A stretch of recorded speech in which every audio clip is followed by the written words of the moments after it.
여호와여 주의 백성에게 베푸시는 은혜로 나를 기억하옵소서. 아멘. 은혜와 사랑이 많으신 하나님, 오늘 저희들이 모여 하나님을 예배합니다. 하나님만을 예배하게 하옵소서. 영과 진리로 예배하며 하늘의 뜻을 깨닫는 시간이 되게 하여 주시옵시고, 이 땅에서 주의 뜻을 이루어드리는 삶을 살게 하옵소서. 예수 그리스도의 이름으로 기원하옵나이다. 아멘. 이제 하나님의 말씀을 공독합니다. 시편 77편 5절부터 11절.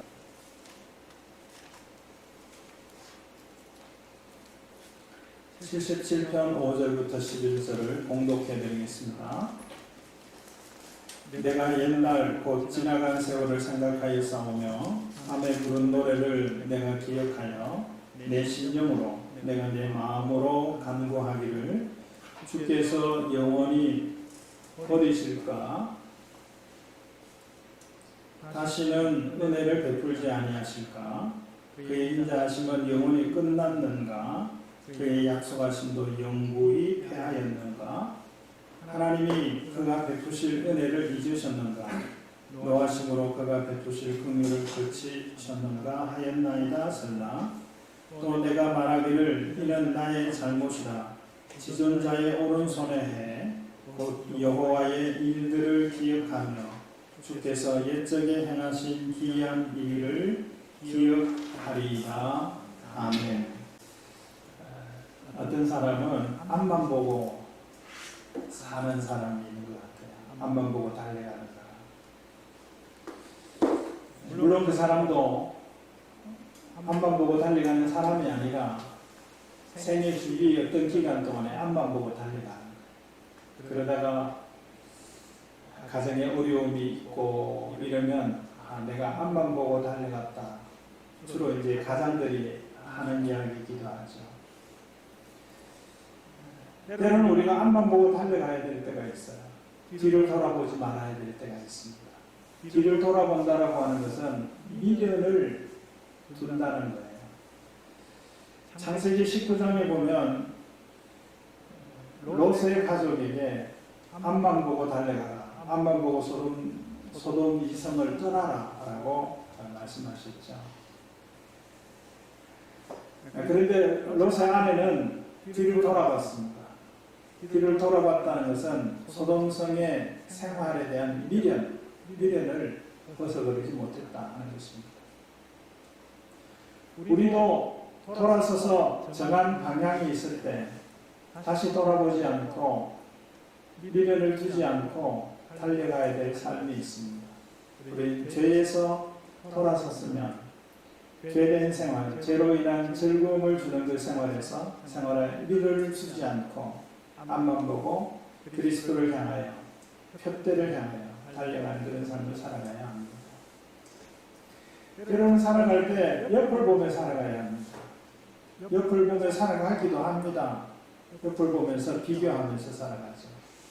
비교하는데 내가 잘되고 내게 좋은 것은 생각하지 않고 비교해서 내가 못한 것, 내가 가지지 못한 것, 이런 것들을 더 생각하는 것 같습니다. 옆을 보게 되면 가야 되는데 가지 못하는 사람을 보게 됩니다. 일어나야 되는데 일어나지 못하는 사람, 걸어가야 되는데 걸어가지 못하는 사람들을 때로는 보게 됩니다. 텔레비전에 보면 최근에는 또 Save the Children이라는 그 구호단체가 또 생겼는지 이름을 바꿨는지 새롭게 제가 보이는데,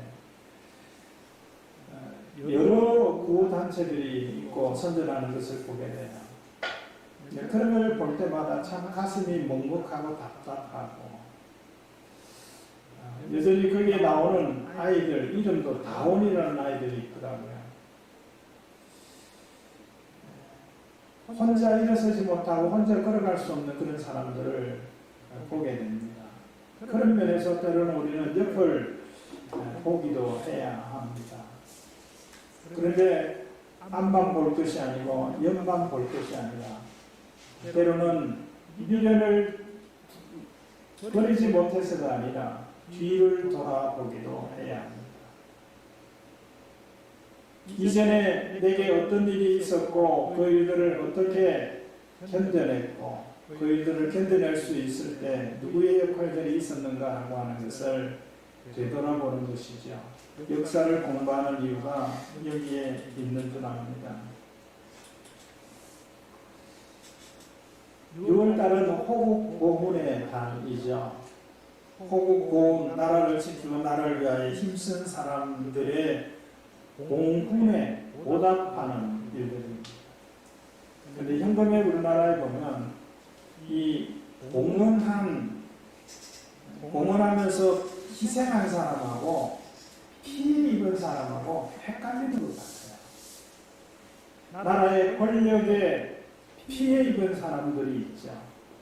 그런 사람들은 보상을 받아야 되죠. 최근에도 어떤 사람이 무죄 판결을 받았는데 이미 형을 산 기간이 있기 때문에 나라에서 보상금을 받았다. 저는 어쩌면 당연한 일들이죠. 그것은 피해자입니다. 희생자가 아니라는 거예요. 그런데 피해자하고 희생자가 헷갈리는 것 같아요. 피해자는 보상을 잘하는데 희생자에 대해 예우는 제대로 하고 있는가라고 하는 생각을 갖는 때가 여러 번 있었습니다. 나라를 지키고 나라를 위하여 힘쓴 사람, 이런 사람들에 대해서 보살피는 일들을 하는 일들이에요. 그래서 나라를 위하고 나라를 지키는 일들을 이후의 사람들도 할 수 있게 하기 위해서 이런 일들을 하는 줄 압니다. 오늘 이 말씀에도 보면 5절에 내가 옛적 일을 생각했다. 옛적 일을 생각했다 그랬어요. 미래 일도 생각하고 옆에 사람도 되돌아보지만 옛날 일도 생각할 수 있어야 합니다. 옛날 일을 생각하기 위해서 우리가 그 자료들을 남기는 것이 사진이죠. 영상이죠. 그런 것들은 우리가 옛날 일을 정확하게 생각하는데 도움을 줍니다. 흔적이죠. 이것은 다른 사람들은 아무렇지도 않게 대하고 아무렇지 않게 처분하는 그런 거지만 그 사람에게는 굉장히 중요한 거예요.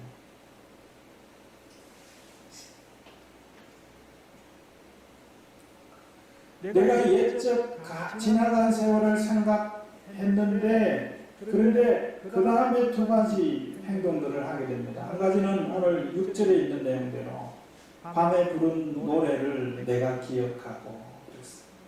밤에 부른 노래. 이 밤이라고 하는 것은 물리적인 밤도 있고 심리적인 밤도 있고 영적인 밤도 있을 겁니다. 그러나 공통점은 빛이 없다 하는 것일 겁니다. 희망이 없다 하는 것입니다. 물리적인 밤은 어떤 사람들에게는 쉼을 의미하기도 합니다. 쉴 수 있는 시간이다. 회복할 수 있는 시간이다. 재충전의 시간이다. 이렇게 생각할 수 있어요. 그러나 한편으로는 밤은 두려움을 가져오는 겁니다. 심리적인 밤은 더하죠. 공황장애로 국회의원에 당선되고서도 2개월 동안 스스로 휴가라 그러나요? 2개월 후에 일하겠다고 언론에 이야기하는 사람도 있더라고요. 경험해 보지 못한 사람은 이해할 수 없는 그런 질병인 것 같아요. 이유 없이 두려운 거예요. 이유 없이. 영적인 밤. 빛이 보이지 않는 겁니다. 하나님이 보이지 않는 겁니다. 희망이 없는 겁니다. 이런 종류의 밤에 노래했어요. 그 노래가 어떤 노래일까요? 희망가일까요? 지금은 절망적이지만 그러나 무엇 때문에 희망을 가질 수 있다. 이런 희망가를 부르는 건 아닐 거예요. 그것은 절망가입니다. 탄식의 소리예요.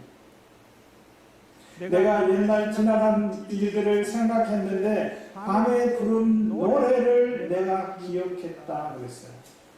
자, 이것이 희망가가 아니고 절망가인 이유는 그 이후의 기록의 내용을 보면 알 수 있어요. 내가 내 심령으로 내 마음으로 간구했다 그랬어요. 그것이 7절, 8절, 9절입니다. 7절, 8절, 9절에 보면 먼저 7절 하반절에 보면 다시는 은혜를 베풀지 아니하실까? 하나님이 다시는 은혜를 베풀지 아니하실까? 이런 생각을 하는 거예요. 두려움이죠. 은혜가 필요한 사람에게 은혜가 주어지지 않는다라고 하는 것은 두려울 수밖에 없어요.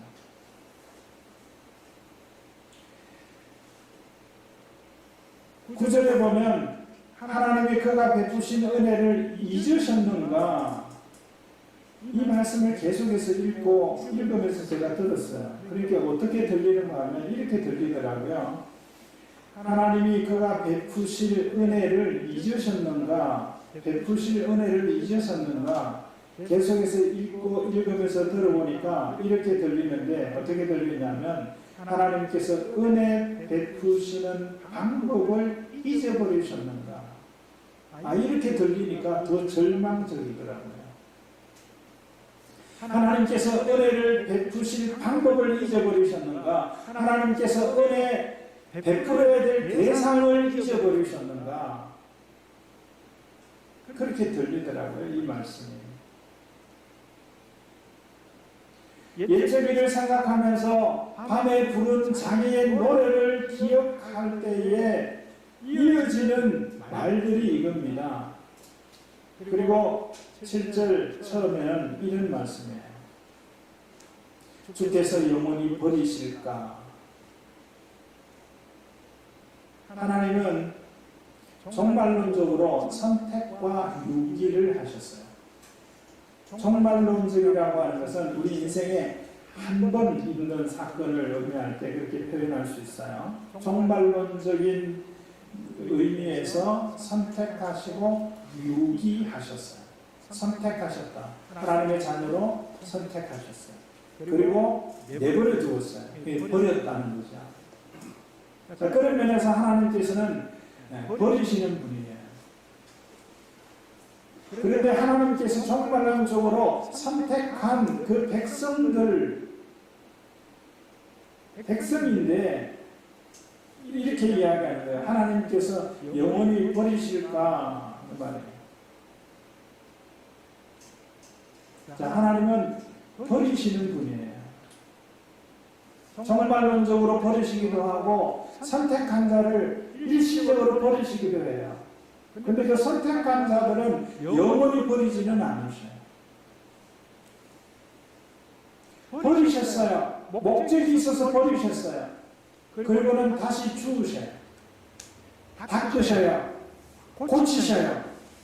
그리고 그 뜰 안에 두셔요. 그리고 기다리셔요. 쓸 수 있을 때, 쓰여질 때, 나를 사용해 달라고 헌신할 때, 그때를 기다리시는 거예요. 저는 이런 말을 여러 차례 한 적이 있습니다. 효도 총량제라는 말이에요. 어릴 때 자녀들이 말 잘 듣는다고 커서도 말 잘 듣는 거 아니고, 어릴 때 자녀들이 말 잘 안 듣는다고 커서도 말 잘 안 듣는 게 아니라, 저는 그런 생각이 들더라고요.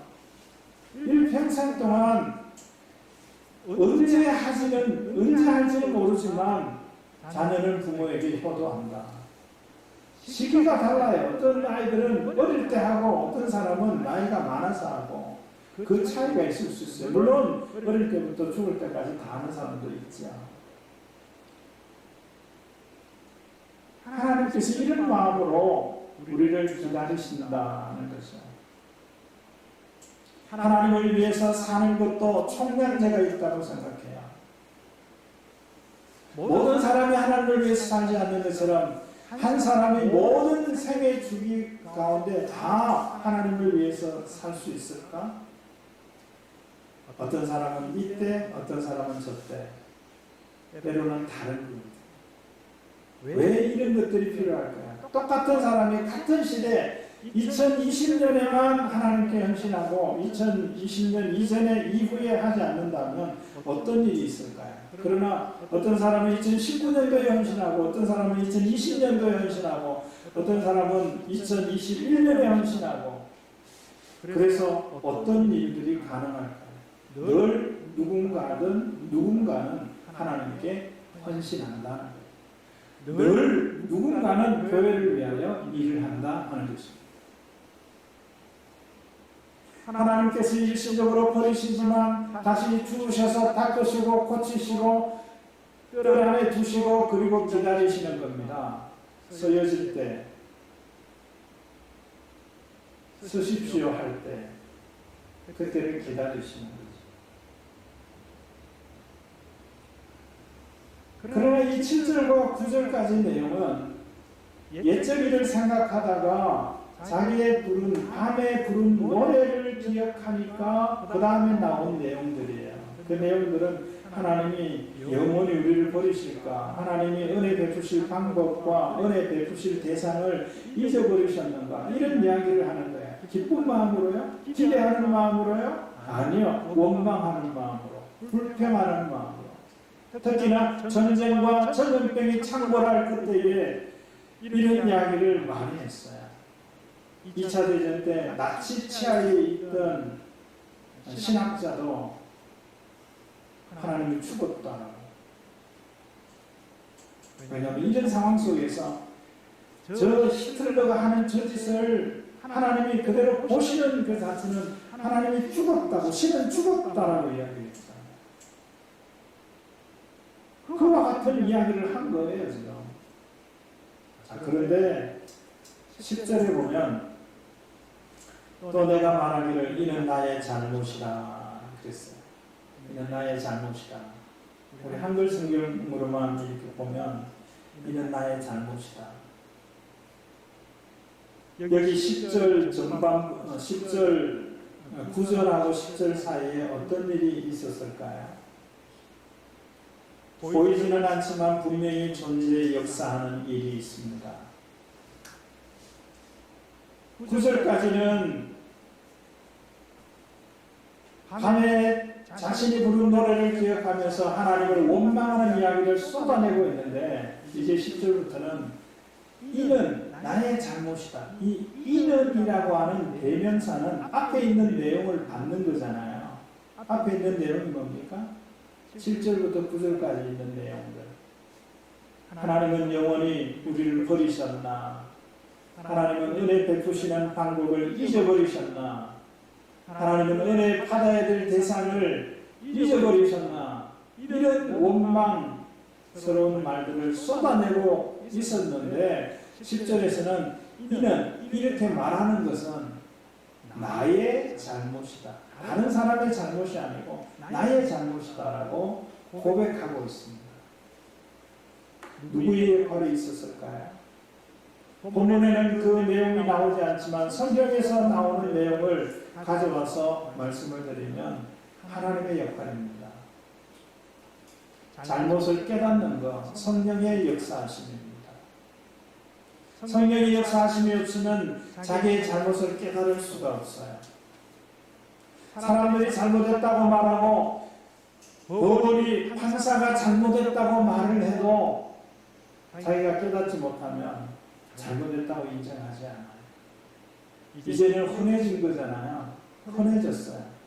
내가 분명히 잘못했는데 그걸 부끄러워하지 않고 고소를 당하면 무조건 참았다는 거예요. 뭐라고 말하죠? 잘 기억이 안 나는데요. 인정하고는 안 되는 거예요. 거기에는 다른 이유도 있지만 잘못을 깨닫지 못하는 거예요. 깨닫지를 못해요. 내가 뭐 잘못했는데 다른 사람들도 다 아는데 잘못을 깨달을 수 있는 것은 성령의 은혜입니다. 잘한 것을 알게 되는 것도 잘할 수 있었던 것을 아는 것도 은혜지만 잘못 행한 것을 아는 것도 성령의 역사하심입니다. 내가 한 말, 내가 한 행동, 내가 살아온 삶, 잘못 말했고 행동했고 살아왔다라고 하는 것을 깨달을 수 있다면 그것은 하나님의 큰 은혜의 자리에 들어가는 거예요. 두 번째는 이것을 고백했다는 사실이에요. 나의 잘못이다라고 말한 겁니다. 때로는 내가 잘못 생각하고 말하고 행동하는 것을 다른 사람이 전혀 보지 못하는 경우들이 있어요. 실제적으로 보지 못하는 거예요. 다른 사람이 못 봤다라고 내가 생각하는 게 아니고요. 내가 한 말을 다른 사람이 아무도 못 들었다라고 생각하는데 나는 생각하는데 들은 사람이 있어요. 내가 한 행동을 다른 사람이 못 봤다고 나는 생각하는데 본 사람이 있어요. 실제로 그런 일들이 있잖아요. 내가 살아가는 거, 내가 거리를 다니면서 하는 어떤 행위들 아무도 못 봤을 거야 생각하는데 그런 것들이 잘 보이는 사람이 있더라고요. 잘못을 깨닫고 나서 잘못을 인정할 뿐만 아니라 잘못했다고 말하는 겁니다. 왜 우리 사회가 잘못을 지적받고도 잘못했다고 말하지 않을까요? 여러 가지 이유가 있겠지만 아마 이런 이유도 있을 것 같아요. 잘못한 것만큼만 벌 받으면 잘못했다 할 것 같은데 잘못한 것보다 더 많은 벌을 받고 이중으로 벌을 받고 그런 일들이 너무나 많아요.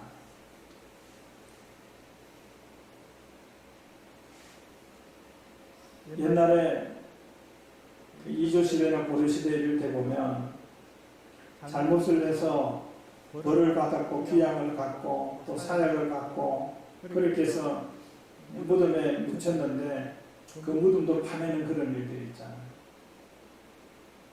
이중삼중으로 벌을 주는 거죠. 또 하나는 잘못했을 때 잘못했다고 말할 수 있는 것은 신뢰하기 때문에 믿음이 있기 때문에 그렇지. 누구를 믿는 거야? 사람을 믿는 게 아니에요. 하나님을 믿는 거예요. 이는 내 잘못이다. 돌아봐야 할 때 돌아본 것이 잘못이 아니고 들추어낸 것이 잘못이 아니라 그것을 그때의 잣대로 보지 않고 지금의 잣대로 본다면 잘못된 결과를 가져올 수도 있어요.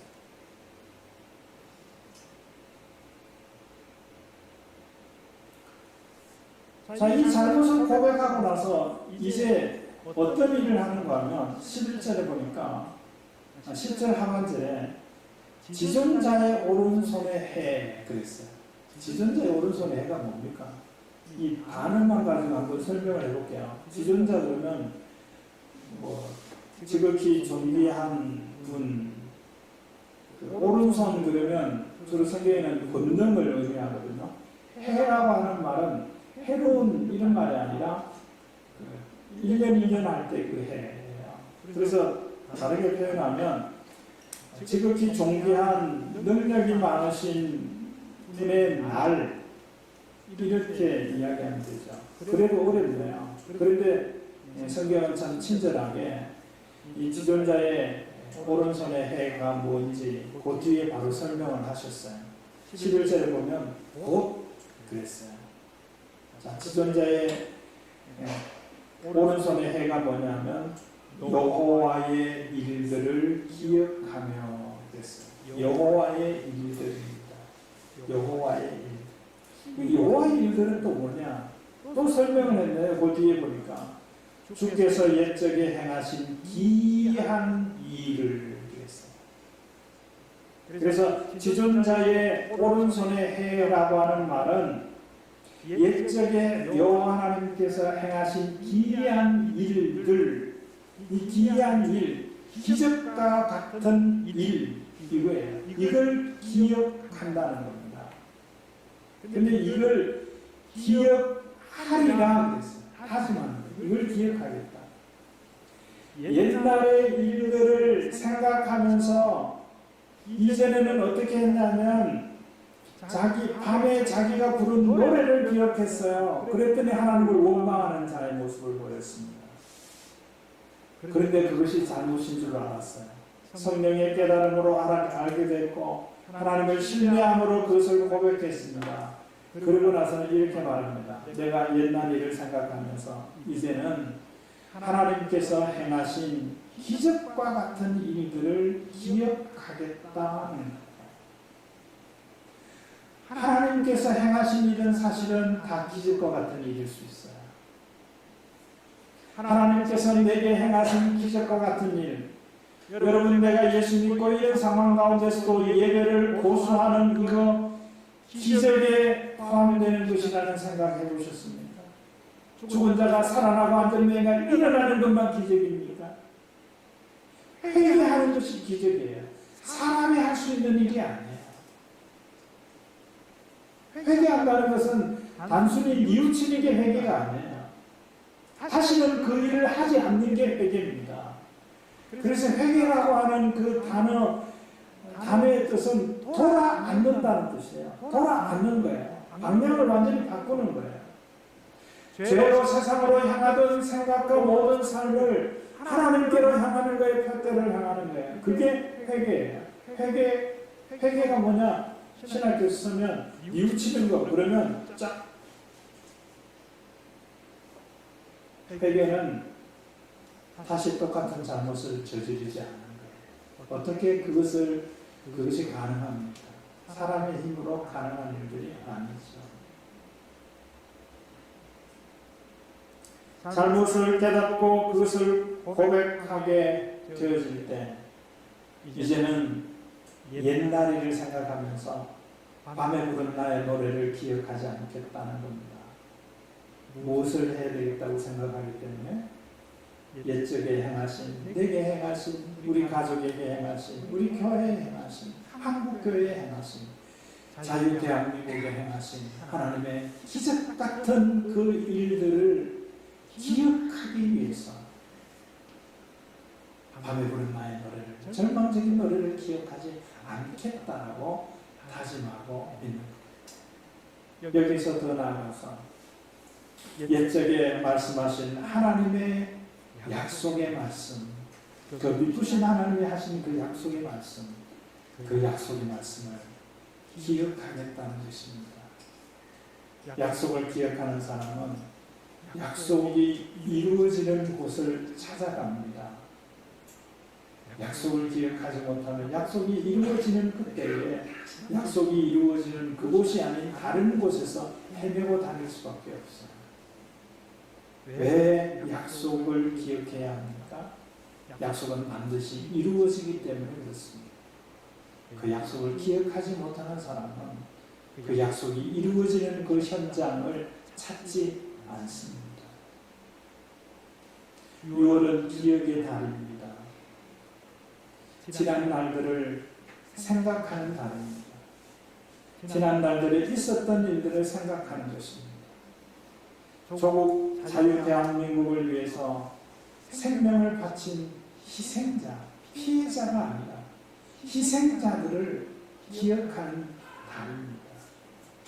더 나아가서 그 가운데서 역사하셨던 하나님, 혹자들은 그렇게 말합니다. 이 코로나19 이 사태를 보니까 2차 대전 때 히틀러 치하에서 신이 죽었다라고 말하는 신학자처럼 그렇게 말하려고 하는 그런 상황 생각할지 모릅니다. 그러나 이 코로나19 상황을 통해서 하나님은 차근차근 하나님의 하실 일들을 하시고 있어요. 신천지를 정리하시고 있잖아요. K그룹을 정리하시고 있잖아요. 평안한 자를 정리해 나가고 있어요. 몇 가지를 더 정리하셔야 될지 몰라요. 그 정리할 기회로 삼으시고 있다는 생각을 떨쳐버릴 수가 없습니다. 우리가 정리하지 않으면 종식되지 않을 것이 코로나19 사태라고 생각이 되어집니다. 이제는 과거의 일들을 생각하면서 절망 가운데 빠질 것이 아니라 하나님이 행하신 기이한 일들을 기억하면서 하나님의 행하실 기적과 같은 일들을 기대하며 희망의 찬, 희망가를 부를 수 있는 믿음의 사람들이 되어지기를 주의 이름으로 축원합니다. 지금은 부활이요 생명이신 우리 구주 예수 그리스도의 은혜와 하나님 아버지의 다함에 없는 사랑하심과 성령님의 감동, 감화, 교통, 충만하심이 옛적일을 생각하면서도 하나님께서 행하신 기이한 일들을 기억하며 희망을 노래하며 살아가는 성도들 가운데 이제로 영원히 함께 있을지어다. 아멘.